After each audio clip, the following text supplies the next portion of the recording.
Hola, ¿qué tal? Muy buenas tardes. Bienvenidos al Seminario Interinstitucional de INAPESCA y el Laboratorio Nacional de Resiliencia Costera hacia la resiliencia de las comunidades y hogares pesqueros en México. El día de hoy nos acompaña el doctor Andrés Cisneros Montemayor de la Simon Fraser University y nos va a presentar el seminario La inequidad en la economía azul de México. Les recordamos que este seminario va a quedar grabado en la página de Facebook del laboratorio y posteriormente será subido a nuestra página de YouTube por si no tienen la oportunidad de verlo completo o si quieren compartir con sus colegas. La dinámica del seminario es la misma que los seminarios anteriores. El doctor nos va a hacer una presentación. Una vez que termine esta presentación, nosotros vamos a ir a la parte de preguntas y respuestas o comentarios a través de la página de Facebook del laboratorio y también a través de nuestro chat en Zoom para las personas que están en sala. Y bueno, para comenzar voy a presentar al doctor.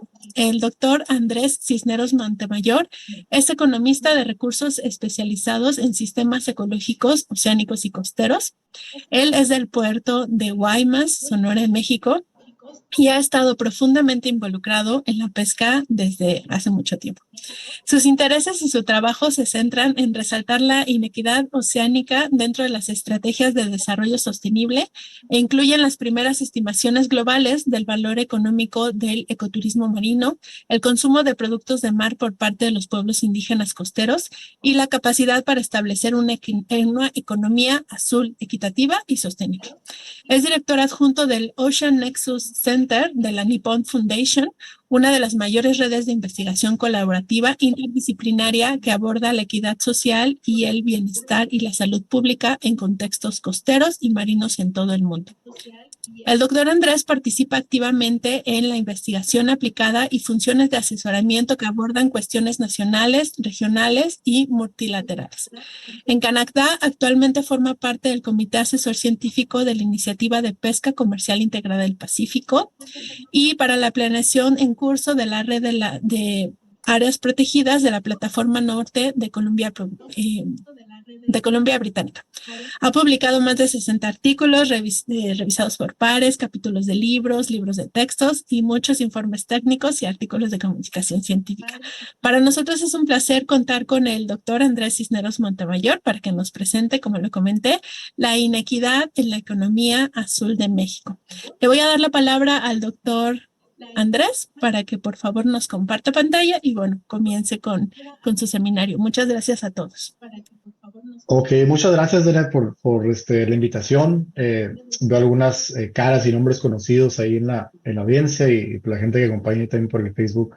Pues muchas gracias por escuchar. Voy a compartir ahí la pantalla. Supone que debe estar ya. Listo.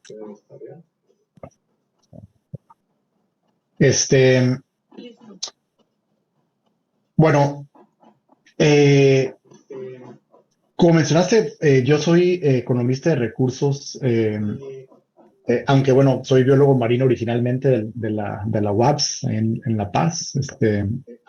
Y básicamente lo que he tratado de hacer con la investigación y con nuestro grupo es ver cómo interactúan la parte de sostenibilidad ambiental y la parte económica, ¿no? De rentabilidad con la equidad social. O sea, esto es con la equidad para las comunidades que están dependiendo de los mares y ahorita voy a explicar un poquito a qué me refiero con eso.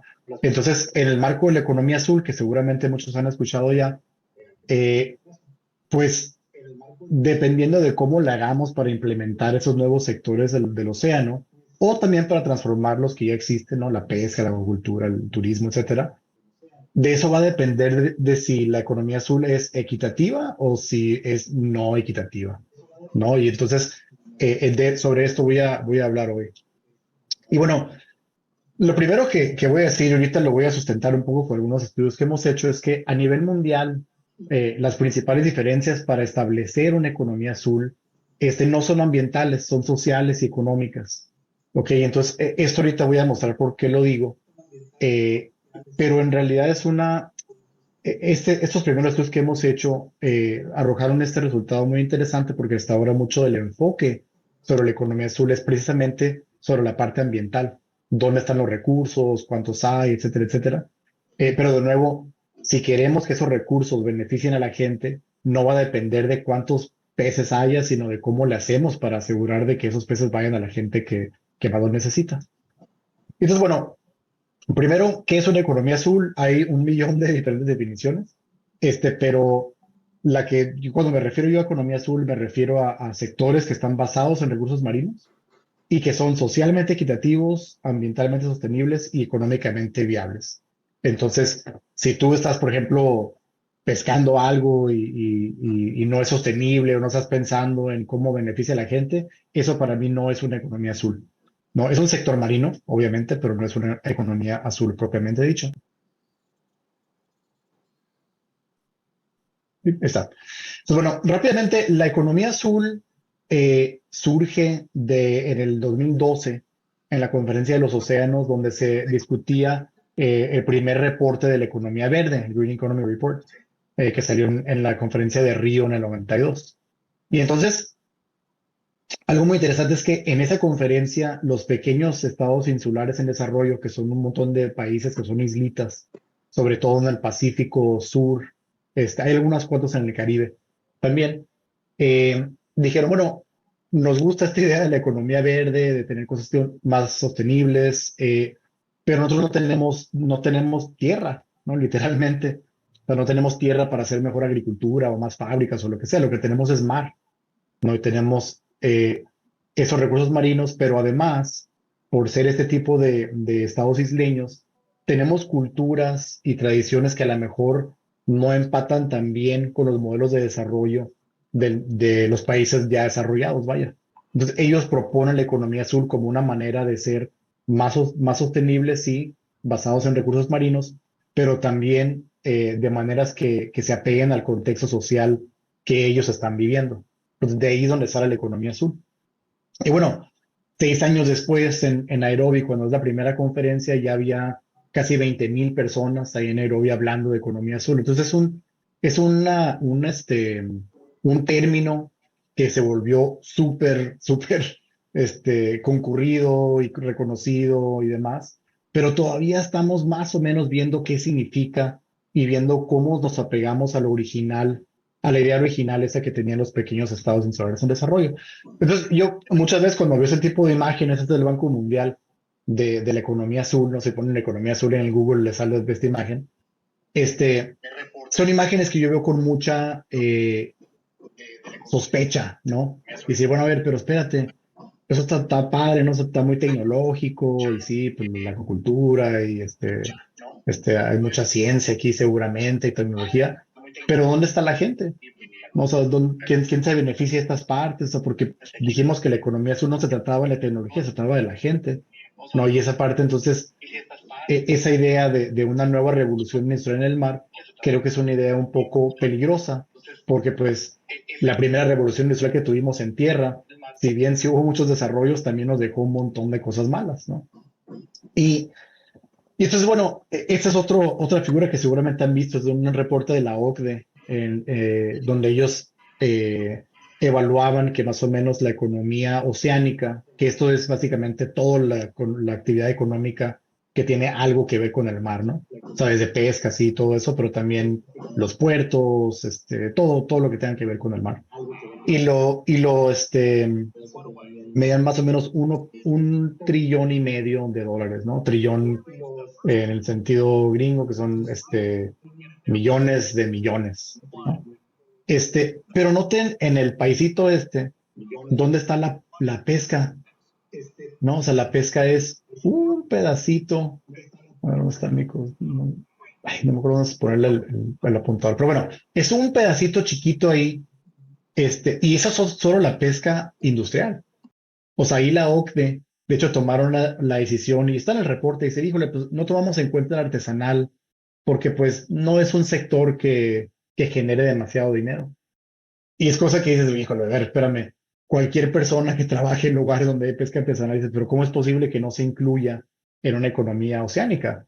¿no? Esta pesquería de la cual tanta gente depende, que crea tanta comida y que cuando uno ve los datos bien, en la mayoría de lugares donde hay datos, genera tanto o más que la pesca industrial en términos económicos. Entonces ya desde ahí se empiezan a ver un poco las diferencias en percepción, ¿no? Y en supuestos entre los países desarrollados y pues la realidad que vive prácticamente el resto del mundo, ¿no?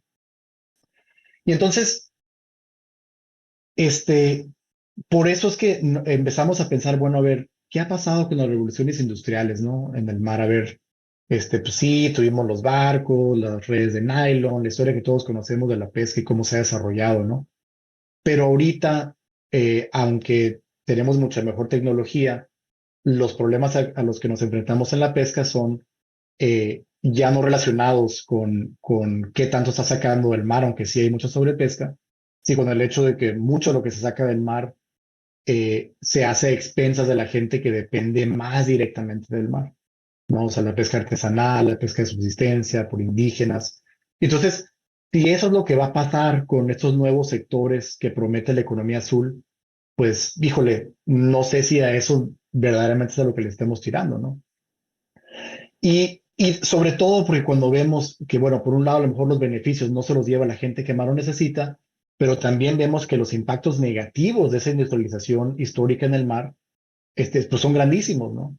Y estamos hablando, sí, de emisiones y contaminación, extinciones de peces o sobrepesca en general, pero también de temas muy fuertes como la esclavitud en el mar, la marginación de países enteros, de recursos que a lo mejor les deberían de pertenecer, problemas en salud de la gente que vienen como repercusiones directas de cómo nos hemos desarrollado. Entonces, volviendo a esta parte, dices, bueno, ¿dónde están entonces todas esas partes que creemos que deben de ser parte de lo que consideramos? Y sobre todo, cómo recordar dentro de esa economía azul que las relaciones con el mar no son solo económicas, ¿no? Y de nuevo, precisamente por eso fue que se creó un nuevo término por parte de esos estados insulares en desarrollo, ¿no? Que decíamos, bueno, a ver, queremos una manera diferente de pensar nuestra relación con el mar. Este, entonces, bueno, esto podemos verlo en muchas partes. Esto no es, digamos, no es una cuestión teórica ni académica, ¿no? O sea, nosotros vemos en cualquier lugar donde trabajemos, en el campo, en comunidades, que obviamente ese colectivismo que tienen, esa lucha por prácticas y áreas tradicionales de uso y de manejo, pues son un reflejo precisamente de que esas relaciones que la gente tiene con el mar no son solamente cuánto está sacando, ¿no? En cualquier momento. Este, y bueno, por eso entonces volvemos a esta parte de que la parte social y de equidad social dentro de la economía azul es lo que lo distingue de otros tipos de modelo de desarrollo en el mar. Pero vamos a hacer un paréntesis más o menos porque, digo, como dije, yo estudié biología marina, temas de equidad y de justicia, incluso cuando estudié economía, pues también cero. Y entonces creo que es una parte que muchos no estamos expuestos a esas terminologías en el sentido, digamos, formal, ¿no? De ellas. Entonces por eso voy a hacer un paréntesis aquí.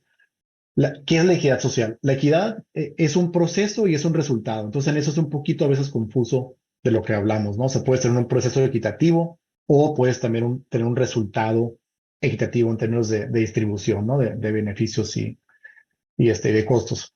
No sé si a lo mejor hayan visto esta figurita antes. Es una que es muy simple, pero la verdad sí vale la pena verla porque es fácil de recordarla. Imaginemos, estamos viendo un partido de fútbol o de béis o lo que sea, diferentes tipos de dibujos, y hay una reja, ¿no? Una barda más bien. Entonces, si hay gente que a lo mejor esté muy más chaparra o niños o lo que sea que no pueden ver por encima de la barda, ese es un problema porque pues, no pueden estar teniendo los beneficios de ver el partido, ¿no? Entonces, igualdad sería darle una caja, como se ve en la primera imagen ahí, a cada una de las personas, sin importar qué tan altos o qué tan chaparros estén, ¿no? Y como vemos, bueno, ahí todavía el pobre niño, pues todavía no puede ver, ¿no? Por encima de la barda. Equidad es darle a ese niño dos cajas para que pueda ver y a lo mejor alguien alto que sí ve por encima de la barda no tiene ninguna caja. Y bueno, ya pues meternos temas de justicia es otro rollo, pero básicamente justicia es en ese sentido muy, muy simple. sería cambiar la barda por una reja de manera que ya no necesitas cajas. O sea, ya no hay una barrera para que la gente lo vea, ¿no? Pero bueno, no me voy a meter mucho en la justicia ahorita. Lo importante aquí es que si nos ponemos a pensar en esto, la equidad, la principal diferencia entre equidad e igualdad es que la equidad implica discriminación. Estás discriminando en la equidad, pero estás discriminando de una manera positiva. O sea, y me refiero a discriminar en el sentido de, hay diferencias aquí entre esos individuos. Esas diferencias significan que una de esas personas necesita más apoyo, ¿no? Entonces estás discriminando en ese sentido. No son iguales. ¿No? Hay una persona que necesita más aquí. Y entonces, me supongo que las diapositivas se las puedo mandar a ustedes, pero esto lo dejo como un resumen muy pequeño de un artículo muy bueno de la doctora Martha Minow, donde habla de estas diferencias entre igualdad, y equidad. Entonces, bueno, mucho de eso, a eso se resume, ¿no? Cuando hablamos de igualdad, hablamos de tratar a todo el mundo igual, neutralidad, imparcialidad, y también hablamos de un enfoque en oportunidades de aquí en adelante, ¿no? Decir, bueno, que de ahora en adelante a todo el mundo los voy a tratar igual, porque sé que antes no lo estaba tratando igual y había gente más marginada o más discriminada en el mal sentido de la palabra, etcétera. La equidad es algo un poco más propositivo. Es decir, bueno, yo voy a tratar a los individuos no de manera igual, sino de manera diferente, según las necesidades que tengan o los pasados que hayan sufrido.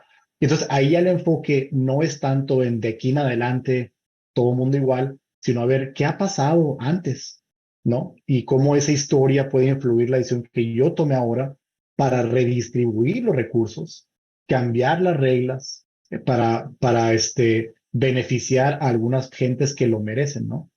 Pues bueno, obviamente, como podrán pensar, eso es muy difícil y por eso muchas veces nos enfocamos en igualdad porque pues es más fácil darle a todo el mundo la misma caja que ponernos a pensar en verdaderamente quién merece dos, ¿no? Es un problema grande. Y por eso hice este paréntesis, porque en realidad hay muchos estudios sobre esto. Al final les voy a pasar un par de links. Es todo un tema de investigación esta parte de la equidad. Y bueno, pero entonces, dentro de los modelos de desarrollo, de nuevo, esa parte, ese enfoque en el beneficio equitativo, de nuevo es lo que separa la economía azul de otros modelos de desarrollo en el mar, que a lo mejor han escuchado, ¿no? La economía oceánica sostenible, que es algo que más o menos toca temas de equidad, pero sobre todo sobre producción y salud del ecosistema, ¿no? La economía azul, que eso solo se enfoca en producción, es básicamente una manera de llevar una mejor contabilidad de qué sectores producen qué, ¿no? Que tiene un beneficio, claro, pero bueno, pero es diferente de la economía azul. Y el crecimiento azul, que básicamente es lo mismo contabilidad, pero aún más en términos de expandir los sectores. Y hay alguno un poco ahí de salud del ecosistema, aunque no es el principal enfoque. Pero bueno, viéndonos un poquito más amplio para después ya entrar en el tema de economía azul, en el mar, obviamente esta parte de equidad social, el supuesto es que tú te debes enfocar en el bienestar social, ¿no? Para de esa manera, cuando tengas una comunidad contenta, digamos, en el sentido muy amplio de la palabra, con bienestar, entonces ya puedes preocuparte por hacer las cosas sostenibles, el medio ambiente, en este caso el océano. Y por último, ya dices, bueno, que ahora sí, cómo construye economías que salgan de esto, ¿no? Que es un modelo de pensar muy diferente al que hemos tenido históricamente. Entonces, por ejemplo, en México y en muchas otras partes del mundo, el modelo en océanos muchas veces ha sido o de capital natural o de conservación ambiental. Pero si piensas en la conservación, que es, bueno, primero tú cuida el ambiente, saca a todo mundo, cuando tengamos el ambiente bien, entonces ya la comunidad puede entrar otra vez y creamos la parte económica, ¿no? O el capital natural, donde dices, mira, cuida el ambiente, sí, pero cuídalo para que te genere dinero y entonces tengas bienestar de la comunidad. Nosotros no voy a tocar en los otros dos, pero de nuevo, en la equidad social, el supuesto de este modelo de desarrollo es que primero nos preocupamos por el bienestar de la gente y entonces ya la gente puede estar más presta a preocuparse por el ambiente natural y en una última instancia por la parte económica. Pues bueno, la pregunta entonces, regresamos, ¿tenemos la capacidad para establecer una economía azul, ¿no? Que sea equitativa, que sea sostenible, que sea viable, obviamente, económicamente. Y claro, que tengamos una disponibilidad de recursos, ¿no? O sea, si no tienes peces, pues no puedes tener una pesquería, ¿no? Eso es obvio. Pero las tres partes de equidad, sostenibilidad y viabilidad también son una parte fundamental de esto. Entonces, bueno, la manera en que hacemos esto es crear un índice de capacidad donde lo que estamos haciendo es tomar en cuenta ese potencial de recursos y la capacidad de gobernanza actual para poder implementar esa equidad social y sostenibilidad y viabilidad. Entonces, ahorita voy a explicar bien cómo surge eso, pero lo que quiero también decir es, para estos análisis que voy a mostrar ahorita, nos enfocamos solo en 6 sectores marinos. La pesca, el ecoturismo, la acuacultura, bueno, maricultura, ¿no? Porque solo nos enfocamos en la parte marina. El carbono azul, que es esto de cuidar ambientes vegetales, ¿no? Mangles, marismas, pastos marinos, de manera que puedan absorber carbono y eso se vende en mercados de carbono, en teoría. Este, la energía azul, bueno, es por viento, mareas, corrientes, ¿no? Esa tecnología cada vez está avanzando más. Y bioprospección, que históricamente, pues bueno, se hacía sobre todo para aplicaciones farmacéuticas, industriales, y históricamente se colectaban organismos silvestres, vaya, para extraer algún componente. Hoy en día la parte genética está tan avanzada que básicamente nada más es tomar pruebas genéticas de todo y después ya en el laboratorio ven qué sirve y qué no, ¿no? Pero como quiera la bioprospección es un sector grande en algunas partes. Entonces, bueno, ¿cómo hacemos esto? Pues juntamos todo, ¿no? De nuevo, tenemos la capacidad para economía sur en el medio, la disponibilidad de recursos para esos 6 sectores que mencioné, y cada uno de las 3 partes de la dimensión esta de gobernanza o condiciones habilitadoras es la equidad social, sostenibilidad ambiental y viabilidad económica.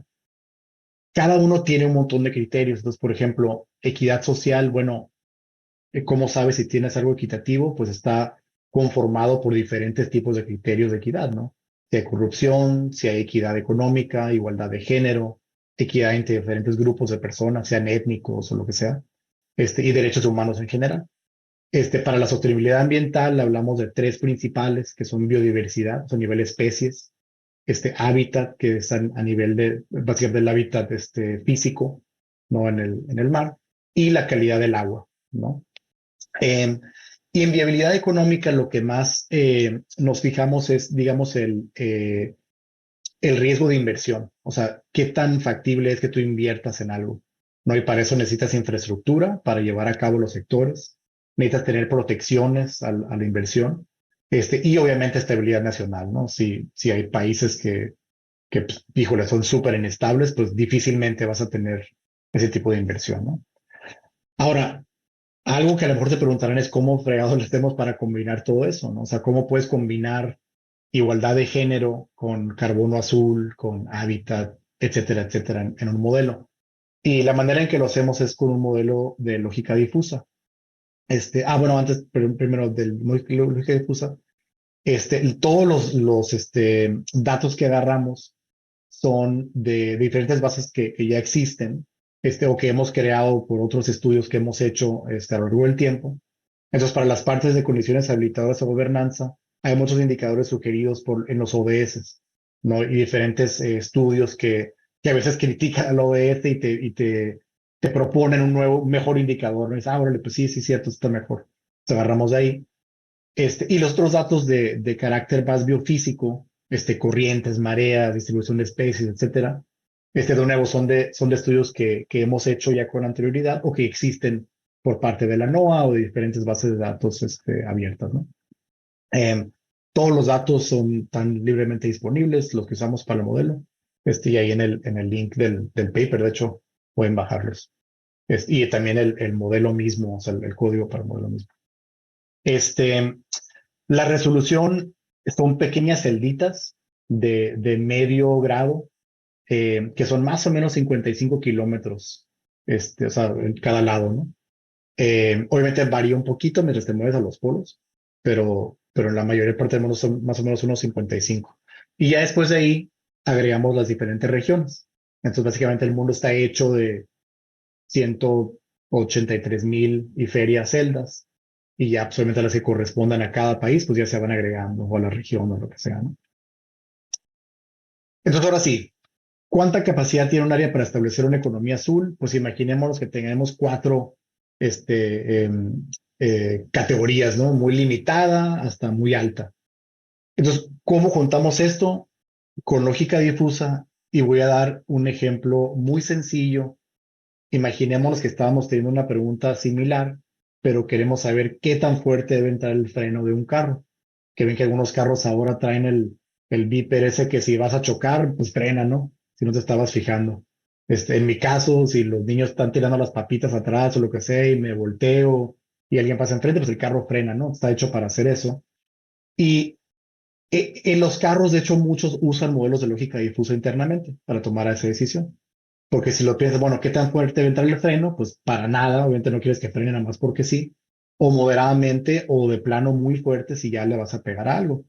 ¿Cómo toma decisión? Es más complejo que esto, obviamente, ¿no? Pero esa es una simplificación. Imaginemos que tenemos dos diferentes términos que toma en cuenta. El primero es la distancia al obstáculo.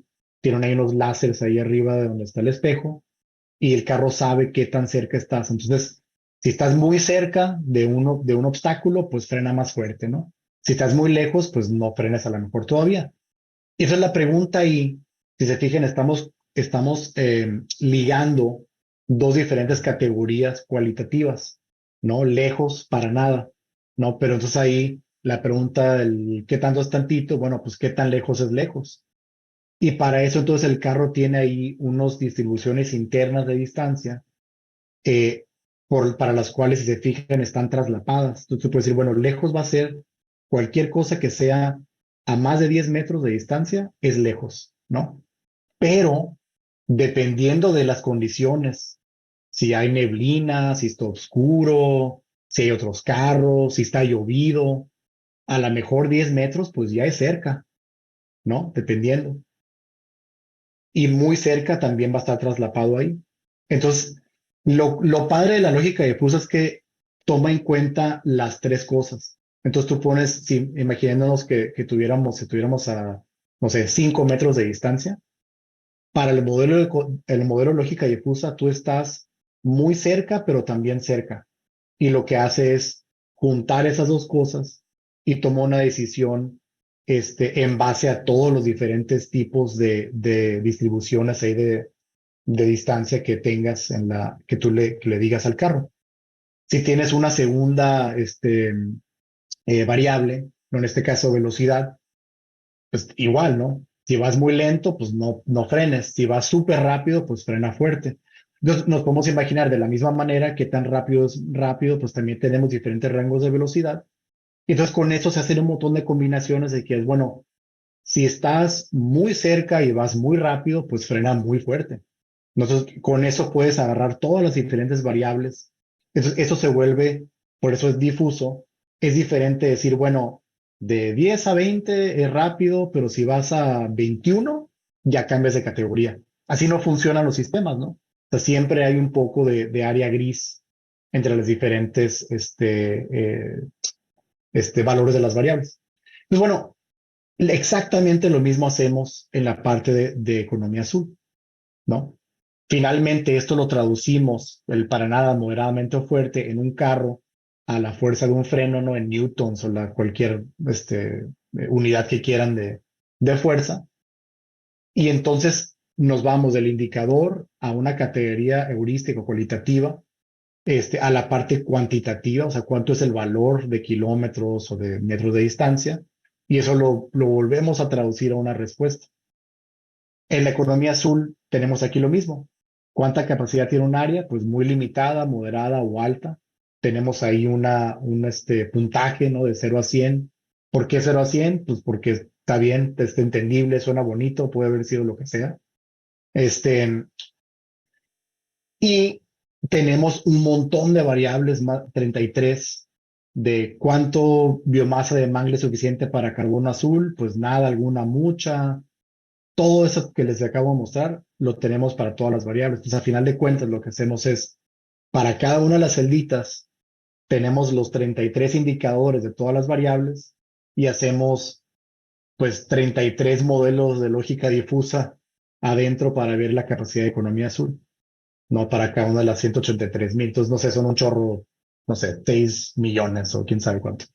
Este, el caso de esto es que a final de cuentas lo que tienes es una variable de capacidad, pero que ya te incluye tanto la parte social como la económica, como la ambiental, como la de recursos, dentro del mismo modelo.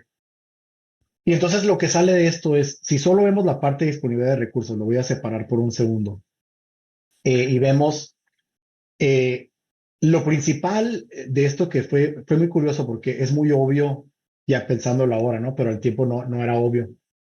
La gran mayoría de los recursos, prácticamente todos, están pegaditos a la costa. ¿Por qué? Pues porque ahí está la productividad, ¿no? Ahí es donde ocurre la mayor parte de la productividad primaria en prácticamente cualquier ecosistema. Y entonces, cuando pensamos en economía azul, si se acuerdan esa imagen que teníamos, que había así como muchos satélites y barcos grandotes y cosas así como más tipo alta mar, pues la economía azul la vamos a tener que acomodar donde ya estamos. No va a estar cerca de las cosas donde ya tenemos un chorro de actividades. Entonces, eso tenemos que acomodarlo ahí.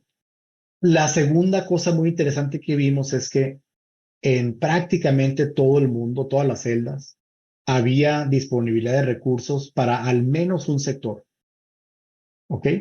O sea, algo podemos hacer, pero rarísimamente para más de tres, ¿ok?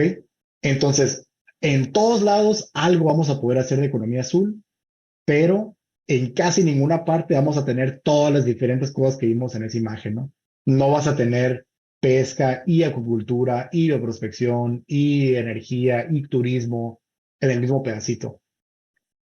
Que eso es muy importante porque nos forza entonces a pensar un poquito más en a qué le queremos invertir. Eh, en términos de las condiciones habilitadoras, que ahorita las estoy juntando a las tres para que sea un poquito más rápido, noten aquí la inmensa variabilidad que hay. O sea, si nos fijamos, por ejemplo, en el Caribe, en Asia, en África, en muchas partes del mundo, incluso en Europa, eso también es muy obvio, ¿no? O sea, los ecosistemas son muy graduales, ¿no? Si tú te fueras nadando de playas de Tijuana hacia San Diego, ibas a ver cómo gradualmente cambia el ecosistema, ¿no? Pero antes de que puedas pasar de la parte de Tijuana a San Diego, te va a disparar un amigo de la barda, porque obviamente la parte de gobernanza cambia inmensamente en una línea, en todos los diferentes países del mundo. Entonces, esa parte también es súper importante, porque si bien los ecosistemas a lo mejor están conectados, los países y la gobernanza de cada país son muy discretos entre sí. Entonces, esa parte también tenemos que tener súper presente, porque obviamente, lo que queremos es colaboración en diferentes países para poder manejar estos recursos mejor, porque son pues, transfronterizos la mayoría de recursos marinos, pero eso va a implicar colaborar con países que tienen diferentes condiciones habilitadoras o de gobernanza, ¿no? Entonces, bueno, por eso digo entonces el análisis final era esta parte de que las diferencias no están dadas por la parte de disponibilidad de recursos, sino por la capacidad de establecer estas cosas de manera económicamente viable y sostenible. Entonces, bueno, ahora haciendo un zoom a México y un poquito a América Latina. Este, si vemos, esta la pongo porque obviamente, perdón, si aquí estoy mostrando las cosas a nivel global, como mostré antes, obviamente las podemos agregar de diferentes maneras, ¿no? Entonces aquí la estamos agregando ya a nivel país para fijarnos un poquito ya, hacer como un zoom, ¿no?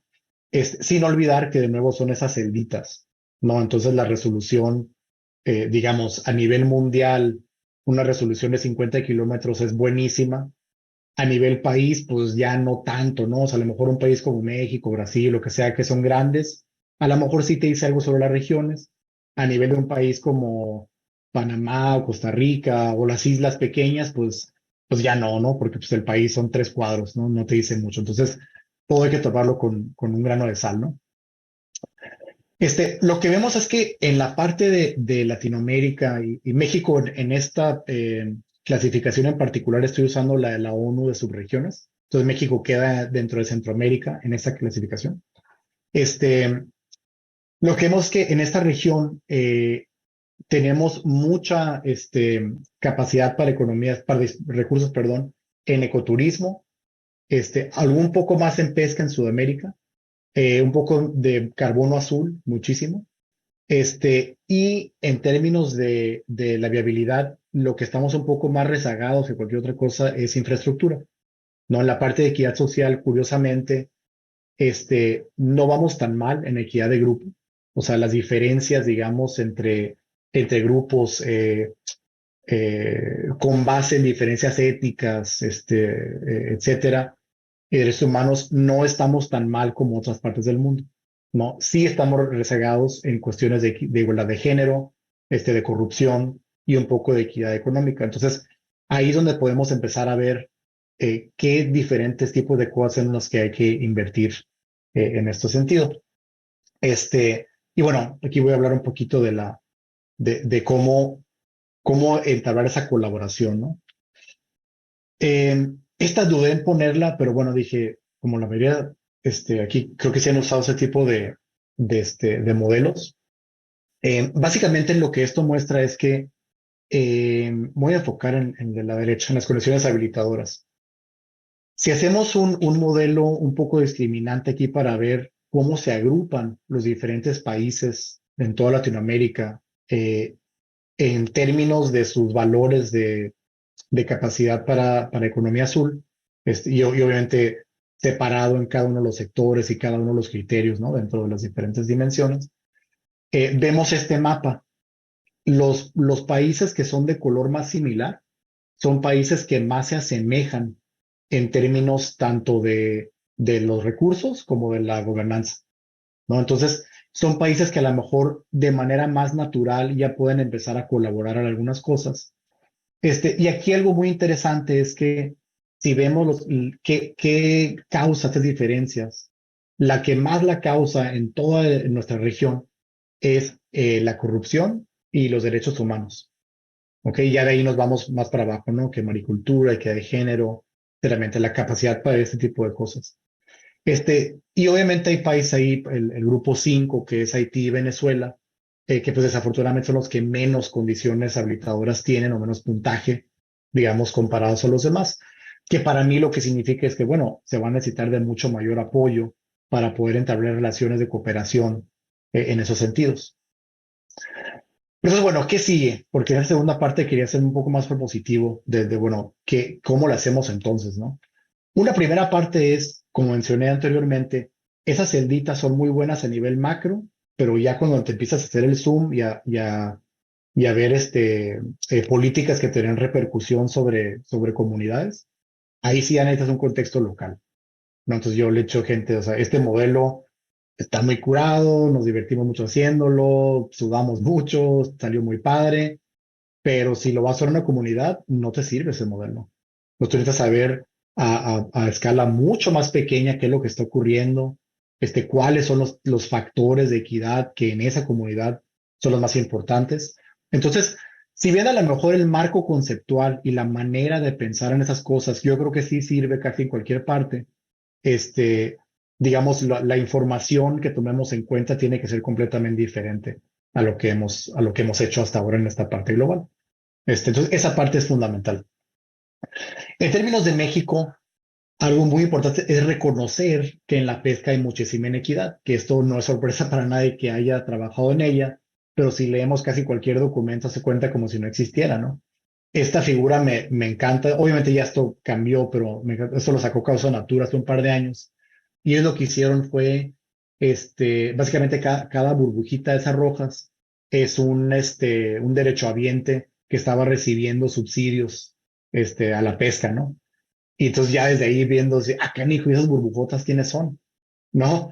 Entonces, desde ahí ya te muestra que históricamente, obviamente, hay muchas dinámicas de poder muy poco equitativas en la pesca en México, y eso hay que empezarlo a abordar más y más, ¿no? O sea, eh, nosotros como investigadores, pero también hacerle caso a las comunidades que son las que nos están diciendo, ¿no? Que se está ocurriendo. Una pregunta muy concreta en esto, por ejemplo, ahora, como dije, esta figura ahora cambió con los nuevos programas de apoyo a la pesca. Y la pregunta sería, bueno, ¿cuál es el efecto de esos nuevos cambios en el apoyo a la pesca? O sea, ¿cuál es el efecto en la equidad de ese tipo de cosas, ¿no? O sea, al margen de decir, bueno, ahora a todo el mundo le doy lo mismo, ok, a lo mejor podría estar bien, pero no podemos solamente suponerlo, ¿no? O sea, ahí es donde entra ya la investigación en equidad ya propiamente dicho. Y bueno, obviamente para ir pasando, como hemos argumentado antes, de apoyos que a lo mejor antes dañaban al combustible, ese tipo de cosas, a apoyos que verdaderamente beneficien a las comunidades, pero que las beneficien en las maneras que la comunidad crea que se va a beneficiar, no en lo que a lo mejor que a nosotros se nos ocurre que a lo mejor les va a servir, ¿no? Que no siempre son la misma cosa. Este, Otra parte muy importante es en la parte del financiamiento. O sea, ahorita mucho del enfoque, como mencionaba antes, ha sido sobre capital natural. Esto es el financiamiento del Banco Mundial a proyectos que están denominados como de economía azul. Pues como vemos, la gran mayoría es todavía, pues básicamente conservación, ¿no? O sea, tú cuida los peces, planta mangle y todo el mundo va a estar feliz. Pero lo que vemos es que, bueno, pues no es tan fácil. Y entonces, esto es algo que creo que es importante. Obviamente, esta figura es a nivel internacional, pero también a nivel nacional y regional, ver, bueno, cómo estamos apoyando la equidad en estas comunidades, ¿no? Obviamente está conectado con la parte del ambiente, pero es un tema un poquito aparte. Em, una cosa muy importante también es la parte de inclusión de gente en esto, ¿no? O sea, la tecnología, esta figura, ¿no? Que ahora podemos ver por satélites, los barcos, para dónde van y todo, es buena, pero si tú identificas en satélite como tú quieras, pesca ilegal, como se trata de hacer aquí, dices, bueno, entonces, ¿qué vas a hacer? O sea, ¿vas a ir a hundir barcos uno por uno? ¿O qué? ¿No? O sea, y la respuesta es que, pues no, o sea, el imponer políticas rara vez funciona, ¿no? Tenemos muchos ejemplos, desafortunadamente, en México, en otras partes del mundo, donde se han impuesto políticas y la gente se enoja y ya jamás colaboran contigo, ¿no? Y ni funciona la política, ni puedes hacer nuevas, ¿no? Y eso puede tardar años, pero todas las cosas que vemos ahorita, que para mí valen la pena recalcar, los ODS, el Acuerdo de París, la lista roja de CITES, todo este rollo, la Organización Mundial de Comercio con las nuevas reglas de subsidios, tardaron 20, 30, 40 años en poderse hacer. Entonces, bueno, vale la pena hacerlo, ¿no? En esta parte de reconocimiento, de nuevo, es importante aprender de lo que las comunidades mismas dicen, ¿no? Aquí pongo el ejemplo de la vela burro, diferentes tipos de tecnologías que las mismas comunidades han propuesto para poder precisamente cumplir con diferentes lineamientos de sostenibilidad, pero de una manera que les tenga más sentido a ellos, ¿no? Porque a veces cuando queremos imponer nuevas tecnologías, sean lo que sean, pues no las usan, porque a lo mejor hay alguna cosa en la que no habíamos pensado que en ese contexto no funciona. Y cuando vienen otros sectores, esta foto la tomé en Veracruz, que a lo mejor fue este año, que no me acuerdo, pero hace más o menos poco. Y fue lo que se me hizo muy curioso. Nos invitaron a kayakear en un mangle que había en Veracruz. Y se me hizo muy curioso porque en esa zona estaban pescando ostiones, estaban sacando ostiones el señor que ven ahí en estos coyucos, ¿no? Y me impactó algo que muy amables los señores, muy amables los del kayak, se llevaban bien y todo, pero la única interacción que tienen esos pescadores con esta nueva empresa, vaya, de ecoturismo, era nada más pedirles que le hicieran un campito para meter su cayuco, ¿no? Entonces, dije, fíjate, qué interesante, o sea, obviamente aquí no hay un conflicto, ¿no? Pero tampoco se están beneficiando los pescadores que literalmente ahí viven en el mangle de esta nueva industria que se ha venido, donde ahora viene gente a ver el mangle, ¿no? O sea, ¿quién más que ese señor que te sepa llevar a algún lugar bonito, lo que sea? Entonces, esa parte es muy importante también reconocerla porque cuando vienen estos sectores nuevos a la economía azul, la verdad es que es raro que la gente que ya vivía en las localidades son las que se beneficien de ellos. O sea, muchas veces son gente que viene de afuera, sea de otras partes de México, otras partes del mundo, o lo que sea. Y a lo mejor hay poco a poco, tienen algún trabajito por ahí o lo que sea, pero es algo que creo que es muy importante que le pongamos más hincapié. O sea, cómo hacer que la gente que ya está ahí, que conoce esa zona, son las que verdaderamente se benefician de los nuevos sectores que vienen. Y eso obviamente también funciona a niveles más macro, ¿no? En esta imagen mostramos que las rutas en el mapa son animales con trackers, lobos finos de Guadalupe, perdón, así de Guadalupe, no, perdón, el del norte, es el lobo marino del norte, Northern Fur Seal. Es algún mamólogo ahí que me diga si es el lobo fino de Guadalupe, pero no me acuerdo la especie. Salmones, los albatros y la tortuga, las citefilos, ¿no? Y cada uno de los puntitos negros que está sobre la costa es una comunidad indígena. Y entonces, esto lo pongo porque esas comunidades, si bien a veces pensamos que solo tienen ese conocimiento local muy pequeño, o sea, en realidad están interactuando con especies y con ecosistemas que andan por todo el mundo. Entonces, también de esa manera tienen un conocimiento no nomás local, sino pues mundial de lo que está ocurriendo. Entonces, también ahí tenemos que pensar en cómo incluir a esas comunidades y esa gente en temas que están mucho más amplios, o ya no solo tu opinión sobre qué hacer en tu bahía, sino tu opinión de qué hacer a nivel nacional, a nivel mundial, con los acuerdos que tenemos, porque también están afectados, también entienden de los recursos mediante los cuales están conectados, ¿no? Pongo esto como un inter porque, bueno, el primer paso para saber eso es, bueno, ¿dónde está esa gente? Es el primer paso de la equidad, el reconocer, el reconocimiento de la gente que podría estar impactada. ¿No? Entonces, en este caso, pues básicamente nos fuimos pues, por muchos estudios, por muchos países, muchos contactos para mapear dónde están esas comunidades indígenas para empezar, que en prácticamente ningún país las toma en cuenta dentro de la pesca, ¿no? Y tienen al año, capturan alrededor de 2 millones de toneladas, solo para subsistencia en esos lugares. Entonces, son básicamente actores que están íntimamente relacionados con toda la pesquería nacional y mundial que están pues completamente marginados de las tomas de decisión, o incluso de diálogo, ¿no? Doy este ejemplo, lo mencionaste en Nebras cuando me introdujiste en Canadá, de, bueno, cómo hacer una vez que lo reconoces para ir un poco más allá. Acá en Canadá tienen un programa donde el gobierno compra embarcaciones y compra cuotas, porque aquí todos por cuotas la pesca, a comunidades indígenas, ¿no? Y la idea aquí es como quiera, tienen que estar bajo los lineamientos de Comanejo y sostenibilidad. O sea, no te puedes pasar de la cuota, tienes que comprar un barco que ya exista o retirar uno que estaba, ¿no? Pero la idea aquí es, si se dan cuenta, ya no es tanto de sostenibilidad, sino de transferir acceso a la gente indígena que pues los marginaron completamente, ¿no? O sea, hasta si mal no recuerdo, hasta al 70, 1970, los indígenas en Canadá no podían pescar comercialmente por ley. No fue una cuestión del colonialismo. Todavía pues, ahora el gobierno está queriendo tratar pues, de subsanar un poco de eso, ¿no? Eso es justicia restaurativa en ese sentido. A nivel más macro, algo que hemos hecho también en el Caribe, si recuerdan, cuando habíamos la parte de economía azul, que en el Caribe pues había mucha variabilidad en la gobernanza. Y bueno, ¿a qué se debe esa variabilidad? ¿Por qué Haití tiene tan baja puntaje de gobernanza? Pues hay que fijarnos en su historia de desarrollo. O sea, Haití les fue como en feria, a todo mundo, ¿no? Pero primero colonizados por los españoles, luego los franceses, luego los americanos, luego el Fondo Monetario Internacional les hizo algunos ajustes ahí. Entonces, toda esa parte de la historia colonial de la mayoría de nuestros países repercute muchísimo todavía en la gobernanza que tenemos ahora.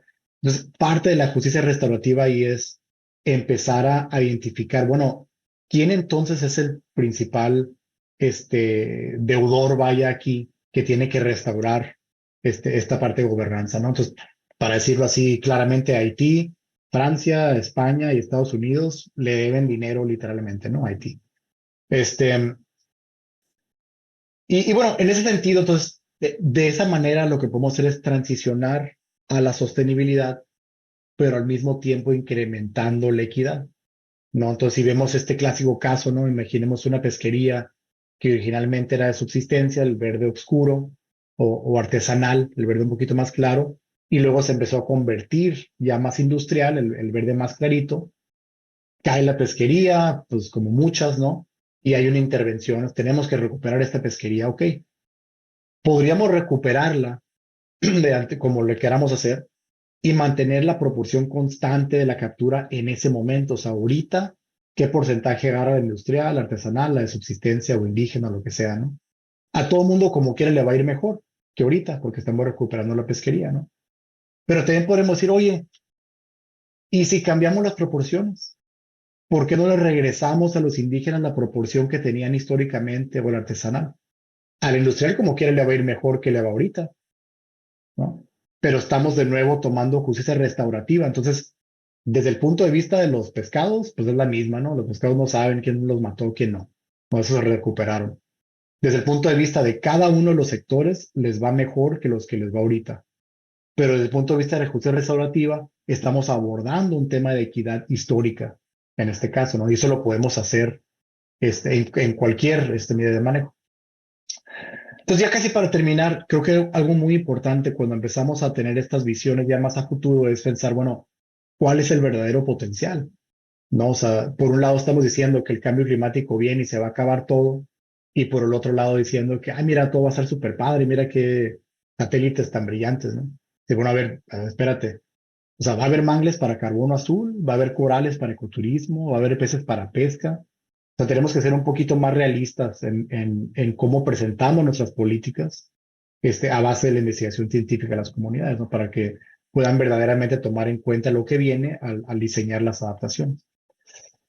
Y bueno, finalmente, el estudio propio de la equidad y justicia es larguísimo. O sea, hay un enorme volumen de estudio sobre el racismo, la marginación étnica, el colonialismo, indigenismo, discriminación de género, o de orientación sexual, este, y todos esos diferentes rubros académicos y de práctica, ¿no? Ahorita ya se han movido más hacia la anti-inequidad, que es de nuevo señalar las inequidades. ¿Se acuerdan esa gráfica de burbujitas, no? Decir, ah, bueno, sí, aquí hay inequidad, pero también, oye, pero ¿quién es el culpable entonces? O sea, no solo aquí hay inequidad, sino cómo lo vamos a remediar, que si recuerdan, era la diferencia entre igualdad y equidad. No tenemos que saber cómo vamos a remediar esto y no solamente que las cosas no están bien. Entonces, bueno, de ahí podemos sacar mucho. Les voy a dejar ahí un par de links a investigaciones que ya se han hecho precisamente para los océanos, ¿no? De cómo tomaron cómo ser más equitativa nuestras respuestas, por ejemplo, a la contaminación por plásticos, ¿no? O simplemente cómo nos acercamos a las comunidades y cómo colectamos sus datos de una manera que no sea extractiva, sino que sea verdaderamente en colaboración, ¿no? Y bueno, lo dejo ahí. Muchísimas gracias. Disculpa que no recuerdo cuál era aquí no, mejor si apago las diapositivas o si nos quedamos, pero bueno, muchísimas gracias. Muchísimas gracias. Entonces, sí, danos unos segunditos para que copien tus datos. De todos modos, los vamos a poner en el chat, no te preocupes. Y ahora sí vamos a ir a las preguntas. Así está bien, doctor. Nada más les recuerdo a todos los que están con nosotros. Estamos con el doctor Andrés Cisneros Montemayor y acabamos de escuchar el seminario de la inequidad en la economía azul de México. Y estamos a través del Laboratorio Nacional de Resiliencia Costera. Tenemos algunos comentarios en Facebook, en un momento los leo. Y vamos a empezar por la sala de Zoom, que Omar Sánchez tiene su manita levantada. Adelante, Omar, con tu comentario. Muchas gracias, doctor, por su presentación. Yo tengo una pregunta, bueno, más bien son como dudas. Yo quisiera preguntar cómo vincular este tema de la equidad social, porque también mucho se habla de inequidad, equidad, igualdad, pero tampoco tocamos o no hemos visto tocar mucho el tema del nivel de participación de los mismos usuarios sobre los recursos o sobre sus mismas comunidades. Entonces, en este sentido, ¿cómo vincular el tema de equidad social asociado al nivel de participación de los usuarios que influyen o que influirán directamente en las implicaciones distributivas, que no necesariamente también son económicas, sino también pudieran ser de derechos de acceso, culturales o de salud, y que esto estará también asociado a la parte de justicia, y que la justicia y también está asociado al tipo de gobernanza, y que esto también más allá en el proceso de un caso de estudio, o sea, por ejemplo, la implementación de reservas marinas, zonas de refugio pesquero, sobre todos estos factores, cómo evitar llegar a una captura de élite también por parte de los mismos usuarios. Esa sería mi pregunta. Muchas gracias, Omar. Sí, es una muy buena pregunta yo creo que eh,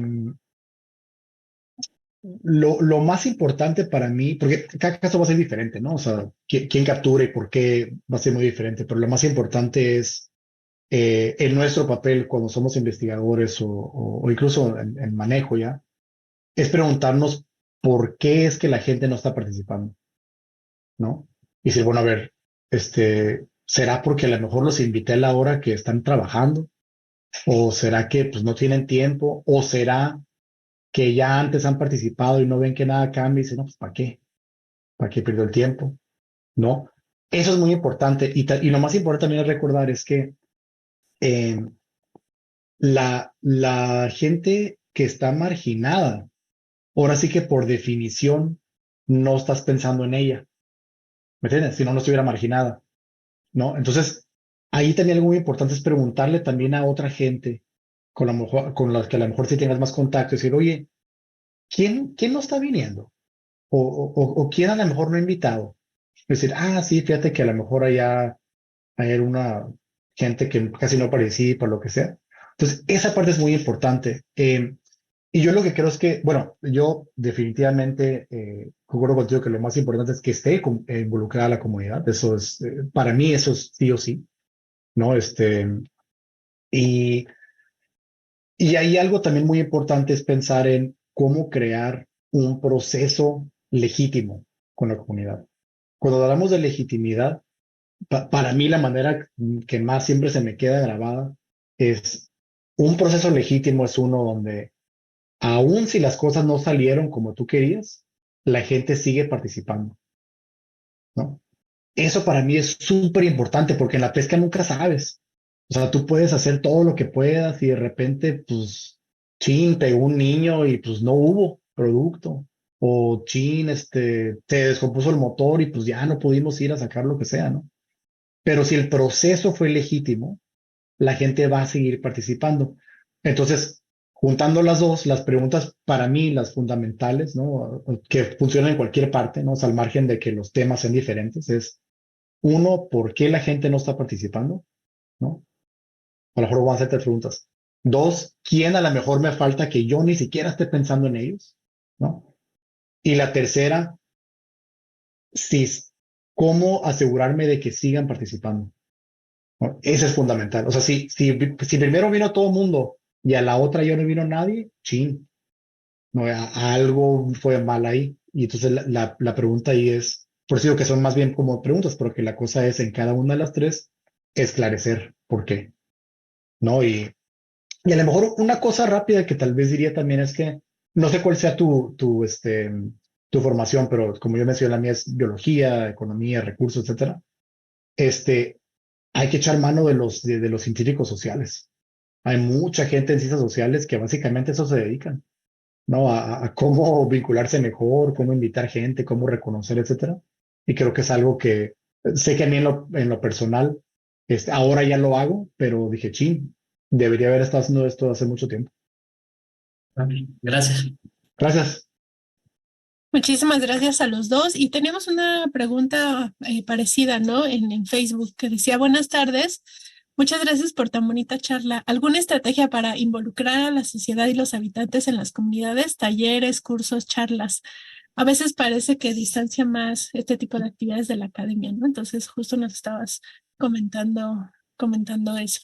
Sí, yo creo que sí, o sea, y yo creo que algo fundamental, y hecho, esto lo aprendí de un antropólogo con el cual trabajo, es eh, tratar de acercarte a la comunidad antes de que les vayas a pedir algo. ¿Entiendes? Porque muchas veces nos acercamos cuando, oye, estoy haciendo este estudio, ocupo que vengas al taller o ocupo que vengas a mi cuestionario, lo que sea. Le digas, acercarte lo más que puedas a las comunidades antes de que tengas algún plan, ¿no? Porque entonces ahí es donde te puedes empezar a dar cuenta de cuáles son las necesidades ahí, ¿no? Porque creo que es algo muy difícil, porque obviamente pues falta tiempo, no puedes ir recorriendo todos lados, haciendo amigos, pero pues a eso es lo que tenemos que tirarle porque la cosa es que a lo que quisiéramos llegar es que la comunidad misma sea la que te mande el mensajito, lo que sea, oye, biólogo X o estoy haciendo esta cosa, ¿me podrías ayudar? Porque ya de ahí todo se facilita, porque tú de ahí ya no le estás llegando a pedirle su ayuda, ellos están pidiendo tu ayuda para lo que ellos quieren. Entonces ya de ahí, como mencionaste, pues, que talleres, todo curso, lo que sea, ya todo se facilita porque ellos son los que están interesados y no al revés. Y eso es clave en que esto funcione. Voy a ir con una pregunta también aquí en el Zoom de Ujú. Macisne. No sé quién es. ¿Quién será? Yo sé quién es. Sí, bueno, yo tengo mis teorías. Adelante. ¿Qué tal? Buenas. ¿Me escuchan? Sí, adelante. Sí, sí. Hola Andrés. Muy bonita plática. La verdad es que te felicito mucho. Yo tengo una pregunta, tres preguntas, lo voy a hacer bien rápido a ver si podemos amalgamar una respuesta derivada de las tres preguntas. ¿Qué hay con los derechos humanos y qué hay con la justicia azul en toda esta retórica y en todo digamos, avalancha de trabajo que están haciendo ustedes por allá? Dos, ¿qué hace falta para que el norte global, o sea, los países del norte geográfico más Australia, dejen de dictar las políticas globales? Por ejemplo, en cuanto al cambio climático, nos han dicho y nos han metido en la cabeza que la adaptación es el camino, cuando realmente debiera de ser evitar. eh, Porque entonces sería como decir, entonces adaptémonos también al narcotráfico y adaptémonos también a la pobreza. No, yo no creo que sea por ahí. Eso más bien es como recurrir al darwinismo social, para que todo el tiempo nosotros estamos tragándonos lo que nos están diciendo, y que además atenta contra un derecho humano fundamental, que es el derecho a la libertad de pensamiento. Es un derecho humano fundamental reconocido en la Declaración Universal de Derechos Humanos. Y finalmente, ya más particularmente, me parece muy interesante todo esto que están haciendo, y yo me estaba preguntando, igual que tú, cómo aplicar esto. Y la primera, antes de decir cómo aplicarlo, digamos, a una comunidad, estaba tratando de entender cómo socializar y retroalimentar tus resultados con las visiones que pueden ser contrastantes o que pueden ser complementarias o chocantes, que pueden chocar también, adversas a las visiones de los países, distintos países y sectores entre los cuales tu trabajo están siendo incluidos. A ver si puedes darme porque yo sé que son preguntas, son tres y son muchas y tenemos poco tiempo, pero son mis inquietudes. No, está bien, no, muchas gracias. Bueno, a ver, en términos de derechos humanos y justicia azul, que es como un término que se ha usado como para aplicar, para interpretar para los derechos humanos en términos oceánicos, este, esa parte yo creo que para mí es muy fundamental no olvidarnos de que los derechos humanos son justamente derechos, ¿no? Entonces, ahí creo que uno de los riesgos que hemos visto históricamente es que, por ejemplo, el proveer servicios básicos, acceso a la comida, acceso a la cultura, etcétera, lo metemos en el modelo en el balance, ¿no? O sea, bueno, ok, sí, a ver, pues ganamos más, perdemos, pero son cosas fundamentales. O sea, para mí, por ejemplo, ningún modelo, bueno, cualitativo podría ser, pero me refiero a un modelo conceptual o desarrollo, no puede ser aceptable si no se enfoca primeramente en cumplir los derechos humanos. O sea, a ver, asegúrate que la gente tenga comida, servicios básicos, y luego ya sí lo demás y pensamos en qué hacemos después, ¿no?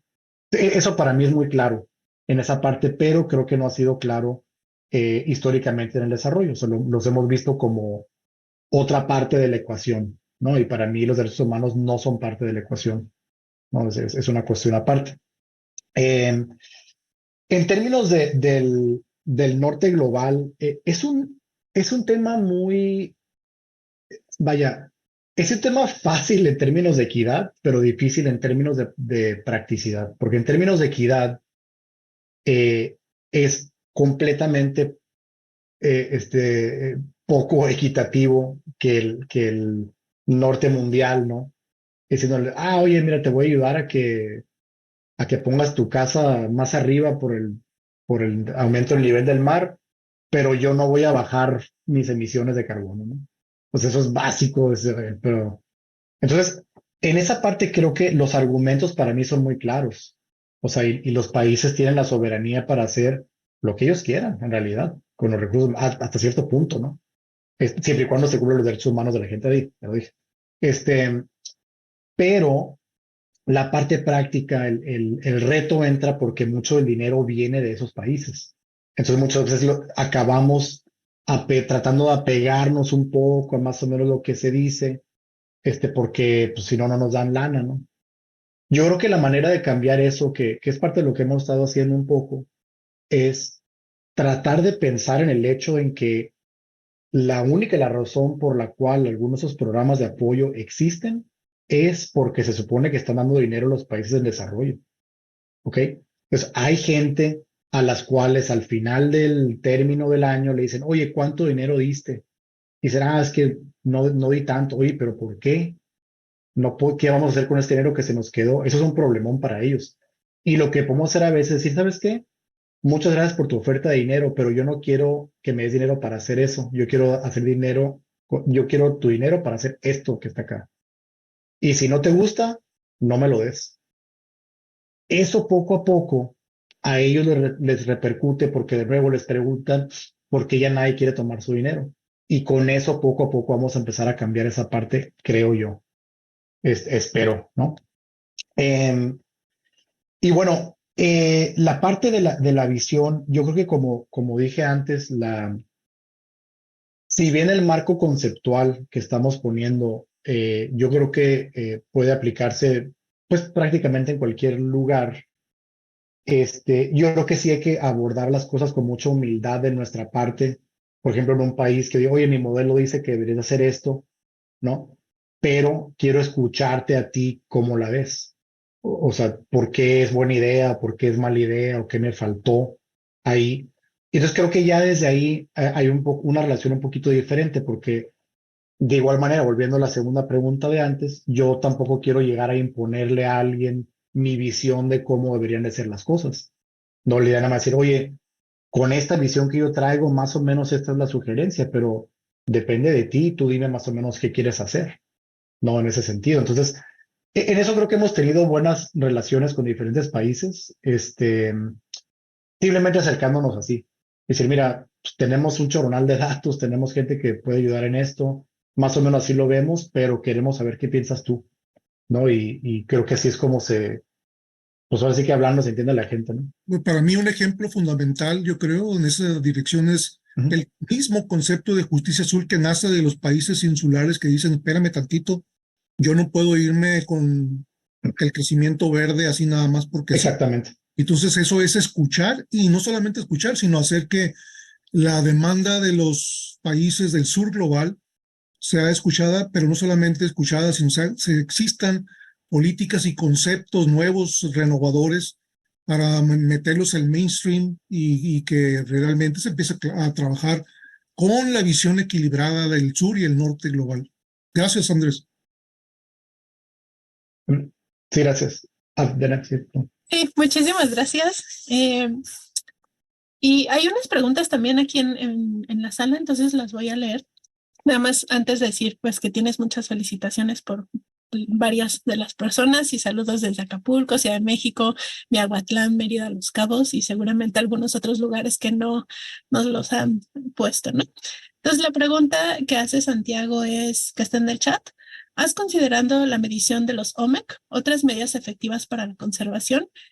En cuanto a instrumentos que podría sumar a los indicadores a nivel local, podría considerar la cédula E efectiva de la CONAM, de las ANPs federales para el caso de México, los datos que pueden haber en los ordenamientos ecológicos marinos, así como la información de los estudios de estado de la biodiversidad y la estrategia para la conservación y usos sustentables.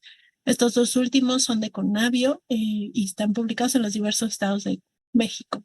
No sé si nos puedas comentar algo al respecto, doctor. Sí, buenísima idea. Sí, sí, muy buena idea. Y creo que precisamente en eso es lo que ahora estamos empezando a movernos un poco. Eh, como mencionaba ahorita, a la hora de meternos ya a nivel país, ¿no? Que ya es donde ya entran ese tipo de iniciativas, ¿no? Para ver, bueno, qué se está haciendo en materia de economía azul y cómo se podría usar. Algo ahí interesante de la SOMEC, de las otras medidas efectivas para la conservación, que es como, para los que no nos conozcan, muchas veces pensamos en áreas naturales protegidas, pero básicamente las SOMEC son otras cosas que no sean áreas naturales protegidas, pero que también puedan ayudar con la conservación, ¿no? Y algo ahí que a mí me gusta de ellas es que son muy flexibles en términos de qué la comunidad cree que va a ser efectiva para la conservación y lo que el reto a veces básicamente es adecuarnos nosotros a lo que la comunidad cree que es lo mejor, ¿no? Porque casi siempre estamos acostumbrados a hacerlo al revés, ¿no? Decirle a la comunidad, oye, tú convénceme de que lo que estás haciendo está bien, ¿no? Y a lo mejor a veces tenemos que hacer un poco al revés. Bueno, a ver, ok, lo que estás no está bien, yo voy a cambiar lo que yo pensaba que era lo mejor, ¿no? Pero sí, muchas gracias, Santiago, y sí, aquí estoy tomando nota de eso. Muchísimas gracias, doctor, y gracias, Santiago. Voy con dos preguntas de Facebook y digo, de Zoom y luego con la manita de Noemí. Eh, ¿A qué razón obedece que no incluyeron en el análisis el sector portuario? Y voy a dar lectura al siguiente comentario. En los componentes de equidad social, según comprendí, nos menciona Laura, solo la corrupción está incluido en el aspecto de gobernanza. ¿Por qué no consideraron algún elemento del marco regulatorio? Por favor. Gracias, Laura. Sí, bueno, la primera, sí está el sector portuario, la infraestructura portuaria en la parte de infraestructura. O sea, cada uno de ellos tiene más indicadores, nada más que no los puse así todos, pero está metido ahí.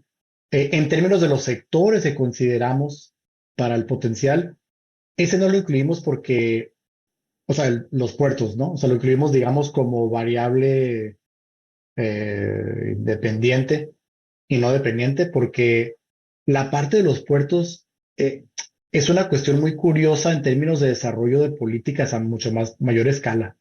Entonces, es mucho más difícil saber, por ejemplo, si piensas en los otros sectores, ¿qué necesitas para tener energía de viento? Pues necesitas viento, ¿no? Y que no esté muy hondo y que no esté muy lejos de la costa. No, pero ¿qué necesitas para poner un puerto? Pues híjole, pues tú lo puedes poner. Pues si tienes dinero, pues lo haces en un puerto prácticamente donde sea. Entonces, no es algo que sea tan predecible en ese sentido. Entonces, por eso no lo incluimos en ese lado, pero sí está incluido en la parte de infraestructura. En la parte de la equidad social, elementos del marco regulatorio. No estoy exactamente seguro a qué te refieres, pero si te entiendo bien, em, como es a nivel global, y ya mencioné cuáles son las limitaciones con eso, em, pues obviamente los marcos regulatorios son bien diferentes en todas partes. Entonces, es difícil incluirlas como una variable al margen de lo que vemos que es el resultado en términos de gobernanza. Y la segunda es que los marcos regulatorios también, desafortunadamente, pues esa diferencia entre el del dicho al hecho, ¿no? Entonces hay marcos regulatorios que están increíbles, pero no están implementados o no funcionan bien. Y pues sinceramente no teníamos las herramientas para dictaminar eso, ¿no? Para pensar en qué marcos son suficientes o son efectivos, ¿no? Si te entendí bien, creo, esa sería mi respuesta. Gracias, Laura. Muchísimas gracias a ambos y ahora le daré la palabra a Noemí Zamora. Adelante, Noemí. Hola, hola, ¿qué tal? Muy buenas tardes, doctor Andrés Cisneros. Yo tengo dos preguntas. Una, sobre bueno, cuando escuchamos a los empresarios hablar como del tema de la compensación que ellos pueden hacer sobre el impacto que están causando, llámese a los océanos en tierra, ¿no? En la parte terrestre, pues más que tratar de convencerlos de que reduzcan este tipo de impactos, es más fácil como convencerlos de que tengan alguna medida de remediación como cobrarles impuestos o algún tipo, ¿no? Están más dispuestos a pagar que a reducir sus emisiones o a reducir sus prácticas, por lo menos hasta ahorita. Esperemos que este pensamiento pues transite hacia que mejoren sus prácticas. Pero en este sentido, donde es más fácil que ellos paguen por el impacto que están causando, en el caso de que el acceso a estos recursos internacionales, tú sabes si aquí en México, o sea, cuáles serían como las vías para que si algún sector dentro de la industria, que son como los que más pudieran estar afectando, pudieran acceder a estos fondos de apoyo para reconvertir, por ejemplo, si están utilizando motores viejos, alguna tecnología. Eso sería una, ¿no? Si conoces cómo pueden acceder aquí en México, estaría muy interesante para que quienes quieran, pues, se acerquen, porque justo, tanto en la parte terrestre como oceánica, he escuchado mucho el tema de que no se acaban como el dinero que tienen dispuesto para esto, ¿no? Pero creo que se quede el dinero sin gastarse, pues es como, no puede ser, habiendo tantas necesidades, ¿no? Y el otro me llama mucho la atención porque en temas de economía verde, yo he estado escuchando mucho y muy fuerte el tema pues del manejo de los plásticos, la economía circular, ¿no? Cómo las industrias se están preocupando por hasta dónde van a llegar sus residuos. Entonces, en economía azul hay algo relacionado o cercano a la economía circular en el sentido de la contaminación por plástico en los océanos o del aprovechamiento del desperdicio de la pesca, por ejemplo. Esas serían básicamente. Gracias. Muchas gracias, Noemí. Aquí también me anota, si se me olvida una, me recuerdas una, lo también noto aquí de las preguntas.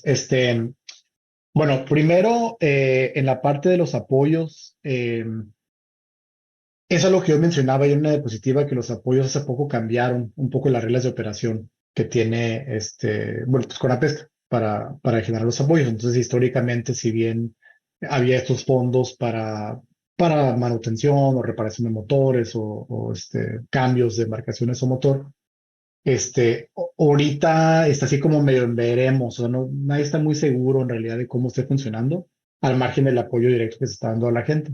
Entonces, yo, sin saber bien, entonces, para dónde vaya esa parte, lo que sí diría que es muy importante y que todavía no hay, es un plan para los apoyos, ¿no? Porque como dijiste, hay bien poquito dinero y un chorro de necesidades. Y lo que hemos visto históricamente es que, o sea, pues sí, cambian los motores, cambia la embarcación, cambia la red, pero si vamos a la parte de equidad, la comunidad está casi igual. O sea, no ves en realidad así un despunte o un mejoramiento en el bienestar propiamente dicho de la comunidad. O sea, los apoyos históricamente han sido como pues, para ahí seguirle más o menos, ¿no?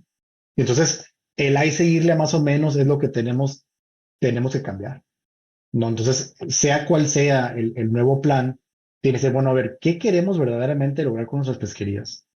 ¿No? Para mí es una comunidad con bienestar, con acceso a salud, con todas sus necesidades básicas cubiertas. Bueno, que ¿cómo lo hacemos para hacer eso? ¿No? No nada más cómo lo hacemos para seguir pescando, no que no es exactamente lo mismo, ¿verdad?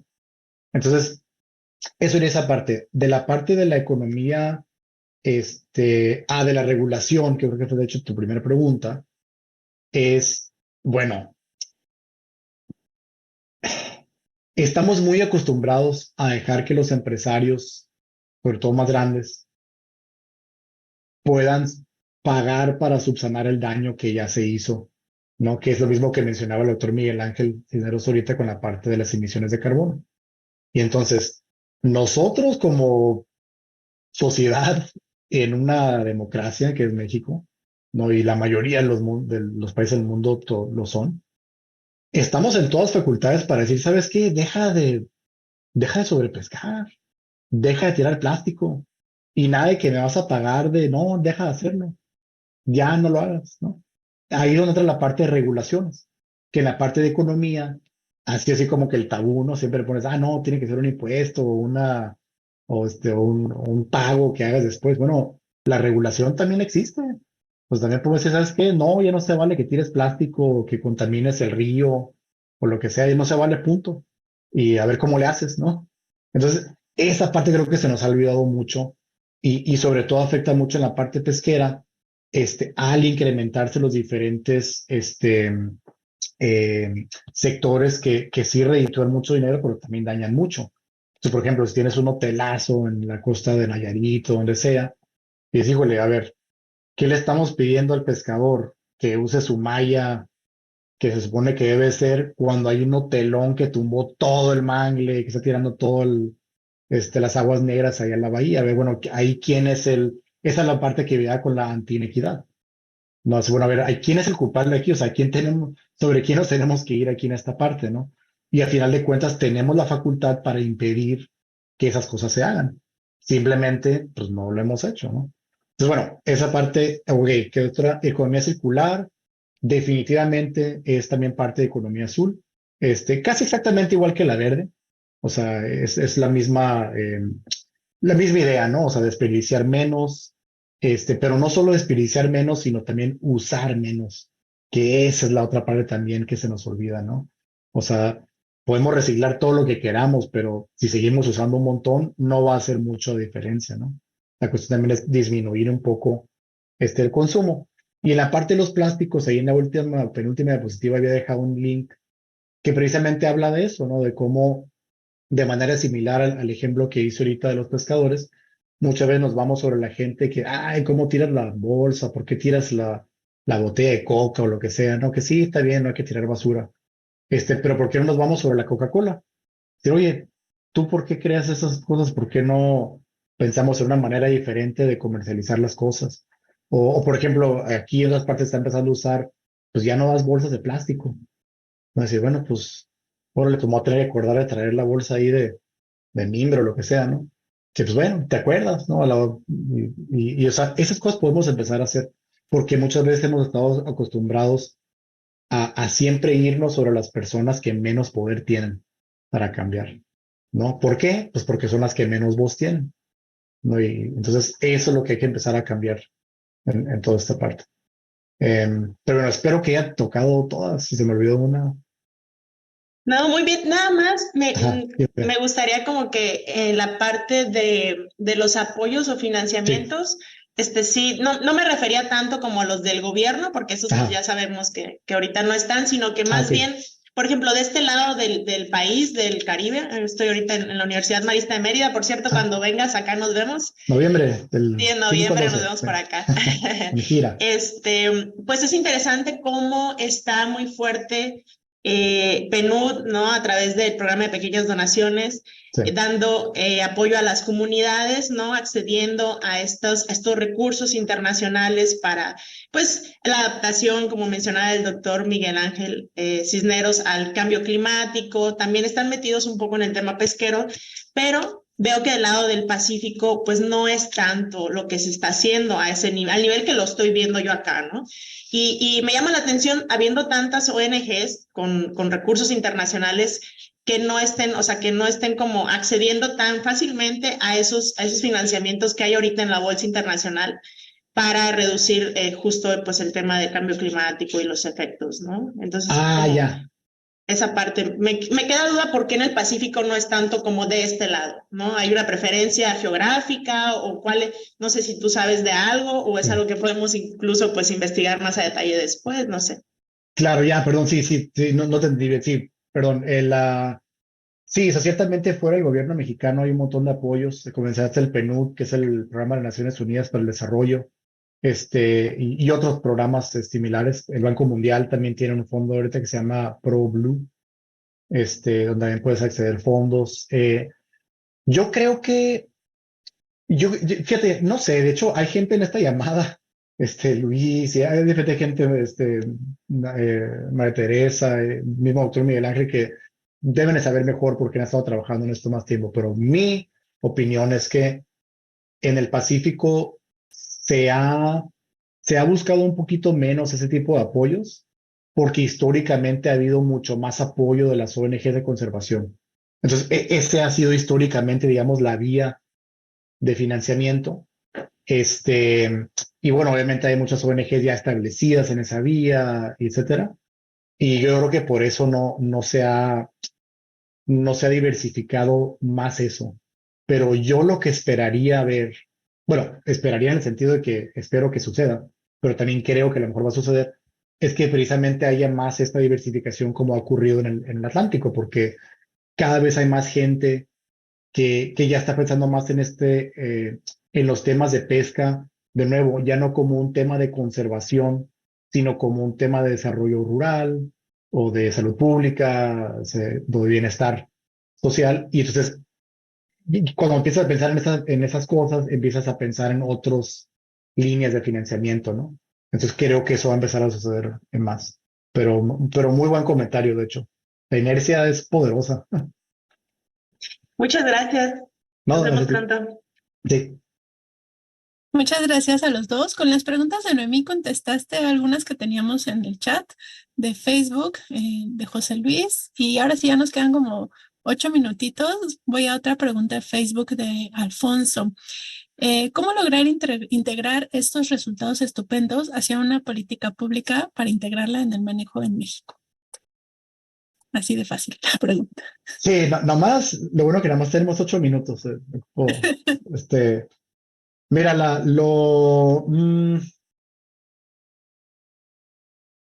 obviamente es un preguntón, ¿no? Y puedes hablar así mil cosas, ¿no? Pues colaboración entre diferente gente, vinculación con las comunidades, más vinculación con la gente que trabaja en la comunidad, no desde el punto de vista pesquero de conservación, sino desarrollo, etcétera, no para tener más tipos de voces en ese diálogo. Lo, Al margen de todo eso, porque aquí sí, 8 minutos no nos iban a bastar, pero yo creo que lo más importante es que, hace rato lo mencioné, pensemos en cuál es la meta, o sea, cuál es la meta para los recursos naturales del mar, ¿no? Eso para mí es algo que sinceramente nunca lo he oído expresado de una manera oficial, formal. O sea, yo nunca he oído que alguien expresara, mira, si la meta es X. Históricamente, pues, cuando se trata de pesca, pues, medio sigue pescando, o cuando se trata de acuicultura, pues, incrementa más la exportación. Cuando son los hoteles, pues, trae más turistas, trae más cuartos, más turistas, ¿no? Pero esas no son metas, ¿no? Esas son, si están bien hechas, son, digamos, medios para acceder a una meta. Entonces, yo creo que para mí eso es lo más importante. ¿Cómo crear esa meta? Pues bueno, ahí sí entra la parte del diálogo ciudadano y para mí en términos de las comunidades, sobre todo las comunidades costeras que a menudo son rurales, ¿no? O más rurales que a lo mejor otras partes del país, es escucharlos primero ahí, ¿no? O sea, ¿cuál es la meta de esa comunidad para eso? Y ya una vez que hagamos esto, pues ya podemos entonces entablar, vaya, integrar todas las metas para ver cómo lo hacemos ya con una política pública ya a nivel nacional, no para hacer esa parte. Pero sé que es una respuesta poco satisfactoria, pero bueno, creo que ese es el primer paso. Pues, bueno. Sí, muchísimas gracias. Y la verdad es que sí, pues como dices, ¿no? Por algo se empieza. Tenemos una manita levantada en Facebook, aquí en el Zoom, entonces adelante. Muchas gracias. Yo rápidamente, porque me quedé con una duda ahorita que participó Noemí. Noemí mencionó algo relativo a la mayor como que daño, digamos, no sé si en qué término lo dijo, pero de los barcos comparados con las pangas, haciendo cálculos sobre las rodillas, más para tenerlo esto presente. Todos los caballos de vapor sumados de toda la flota de barcos en México andan entre 1.8 y 2 millones de caballos de potencia. Las pangas andan como entre 8 y 9 millones de caballos de potencia. Entonces hay que tener en mente esto. Estas cosas a veces se nos pierden de vista y creo que es muy importante tenerlas en cuenta. Y finalmente, efectivamente, yo creo que por ahí va la respuesta, Andrés, a la pregunta que te hacían anteriormente.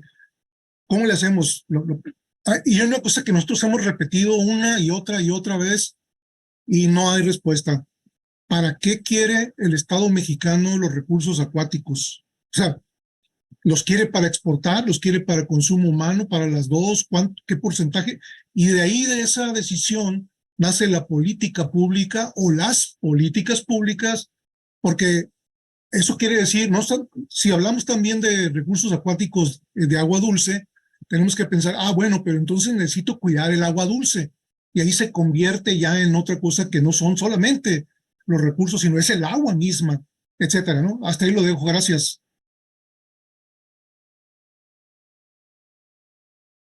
No sé, Andrés, si quieras comentar No, algo. pues completamente de acuerdo. No, sí, esa es, sí, sí, claro, o sea, o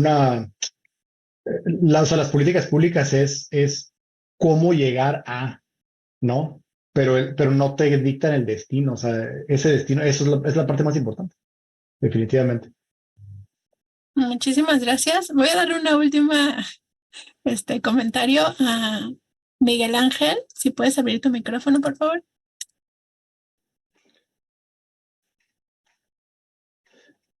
Sí, buenas tardes.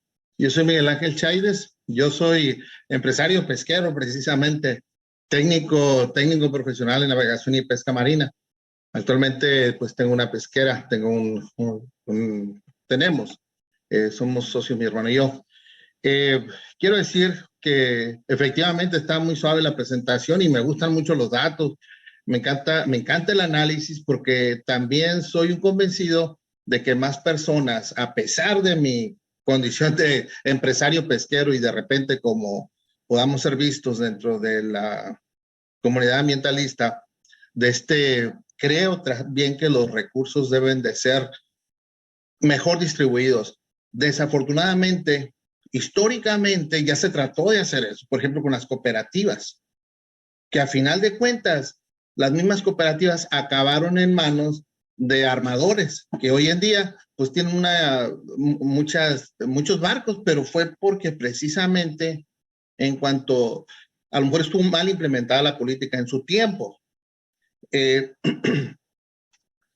También quiero decirles, ¿no? Que casi aprovecho casi cada foro para decir esto, porque se tiene la idea, en muchos casos errónea, que nosotros como pescadores, ¿sabes qué? Contaminan el mar, es que depredan y todo eso, ¿no? Y la verdad es que no. De hecho, yo tengo 36 años de pescador. Básicamente nosotros pescábamos, fíjense, pescábamos tiburón y pez espada, ¿sí? Hemos sufrido una serie de cambios. Las regulaciones mexicanas han sufrido cambios y se han hecho más hostiles a nosotros como empresarios pesqueros para llevar a cabo la pesca. Y sí, entendemos también que hay productos que se pueden exportar y que son para exportación, pero hay productos para consumo nacional. En el contexto de esta política azul que estoy viendo, se requiere, y sobre todo en la distribución o en la redistribución de los recursos económicos, se está buscando que el pescador local tenga mayor oportunidad de acceso. El asunto es que los accesos están limitados, por ley están limitados. Y sí se requeriría, y ha sido a veces para la autoridad, la posición de muchos armadores, decir, pues sabes que está bien, aquí está, compénsame para que le des a los demás, a los más chicos, así como el ejemplo de Canadá, por ejemplo, nomás que en este caso la autoridad no ha querido, por un lado, ¿sí? Pero esa proposición ya tiene años en la mesa, sobre todo en el asunto del camarón, ¿no? Entonces, pues también una de las metas, por ejemplo, que puedo hablar en el caso del INAPESCA o del sector pesquero en total, en general, es que no haya sobrepesca, sino que estemos siempre en todas las pesquerías en el máximo sostenible, que es la idea. Bueno, dicho sea de paso, el máximo sostenible no quiere decir sobrepescar. Quiere decir precisamente que se aproveche únicamente lo que se pueda aprovechar. Ahora, ¿cuál ha sido el problema? Y ahorita lo tenemos en la pesca, es que hay especies que están siendo aprovechadas, ¿sí? Que ya no dan margen para más. Entonces, mucho pescador nuevo, ¿sí? Que no tiene permiso, está queriendo entrarle a esas mismas pesquerías. Y ahí es donde está el conflicto. Cuando hay muchas especies nuevas que puedan que se puedan aprovechar, primero investigar y luego aprovechar, ¿sí?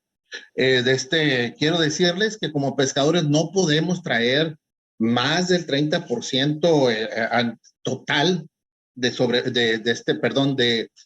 pesca incidental, y dependiendo de la pesquería a la que te refieras, tiene aún porcentajes muchos porcentajes menores del 30%, algunas son el 9%, otras son el 10%, otras son el 8%, dependiendo de los acuerdos de incidentalidad que haya. Sí, digo para dejar más o menos claro esa parte. En cuanto a las ANPs, la verdad nos hemos dado cuenta como pescadores, ¿sí?, que ha sido el principal plato para hacer el caldo de cultivo para la pesca ilegal, precisamente por un asunto de gobernanza que en México no tenemos, o al menos no tenemos de una manera efectiva. Y es lo que tenemos, por ejemplo, en el Alto Golfo, inclusive en las islas, en el asunto de las Islas Revillagigedo, donde nos cerraron un área mayor a Portugal, por ejemplo, no podemos pescar ahí. Y jamás nos acercábamos a las islas, por ejemplo, contadas veces algunos atuneros. Y la verdad es que en ese sentido, como empresarios, ¿sí?, hemos tenido bueno, no quiero extenderme mucho, pero se ha como que tergiversado la idea o nuestro pensamiento en cuanto a la pesca, porque dicho sea de paso, muchos de nosotros, ¿sí?, no somos potentados, sino somos precisamente pescadores ribereños que en su tiempo les fue bien y vimos la necesidad de incrementar el tamaño de nuestras embarcaciones. Gracias. Muchas gracias, Miguel Gersino. Estoy de acuerdo en muchas cosas aquí que mencionas, y en particular esta parte. Bueno, yo creo que sí hay una responsabilidad, obviamente, de cualquiera de las personas de cumplir las normas, la pesca ilegal. Los permisos ahí, están limitados precisamente para que no haya una sobrepesca, ¿no? Pero desafortunadamente, como mencionas, por la falta de gobernanza histórica, siempre ha habido una vía para que la gente que tiene más poder acapare lo que puede, ¿no? Y para eso, pues sí, hay muchas cosas que se pueden hacer. Por ejemplo, aquí en Canadá, en el Pacífico, ha pasado lo mismo, ¿no? Ha sido un problema el que las cuotas se empiecen a acaparar. En el Atlántico lo que hicieron fue decir, ¿sabes qué? Si tienes un permiso, tú estás pescando en la panga, ¿no? O en el barco que usan acá, punto. No, ya con eso se resolvió todo ese problema. Lo que es, bueno, ya no puede haber una persona que tenga 6 permisos, pero bueno, pero volvemos es la meta. No, la meta en el Atlántico es queremos que la gente pueda seguir pescando y que se mantengan las comunidades de pesca. La meta no es que alguien se haga rico de la pesca, pues órale, por eso lo ponemos. Entonces, estemos de acuerdo o no con la política, la meta es lo importante, ¿no? Y eso es lo que de nuevo digo que en México no ha sucedido. Pero bueno, Deneb, lo dejo ahí, creo que se nos acabó el tiempo, ¿va? Perdón, me pasé. Sí, se nos acabó el tiempo, pero la verdad es que estuvo bastante interesante todas las aportaciones que tuvieron las personas que estuvieron tanto en Facebook como en esta sala de Zoom, y por supuesto la explicación y tus respuestas a cada una de estas inquietudes, y las agradecemos muchísimo. Nos han pedido los enlaces de las publicaciones, ya pusimos uno del artículo de Nature del 2021, pero ahorita vamos a resolver eso y se los vamos poniendo en el enlace en Facebook. Y también los invitamos a todos a que sigan nuestras actividades a lo largo de tanto presenciales como virtuales. Y bueno, pues creo que justo con eso nos podemos despedir. Muchísimas gracias al doctor Andrés Cisneros Montemayor por esta charla de la inequidad en la economía azul de México, y a todos ustedes por su participación. Nos vemos muy pronto en otra actividad. Hasta luego.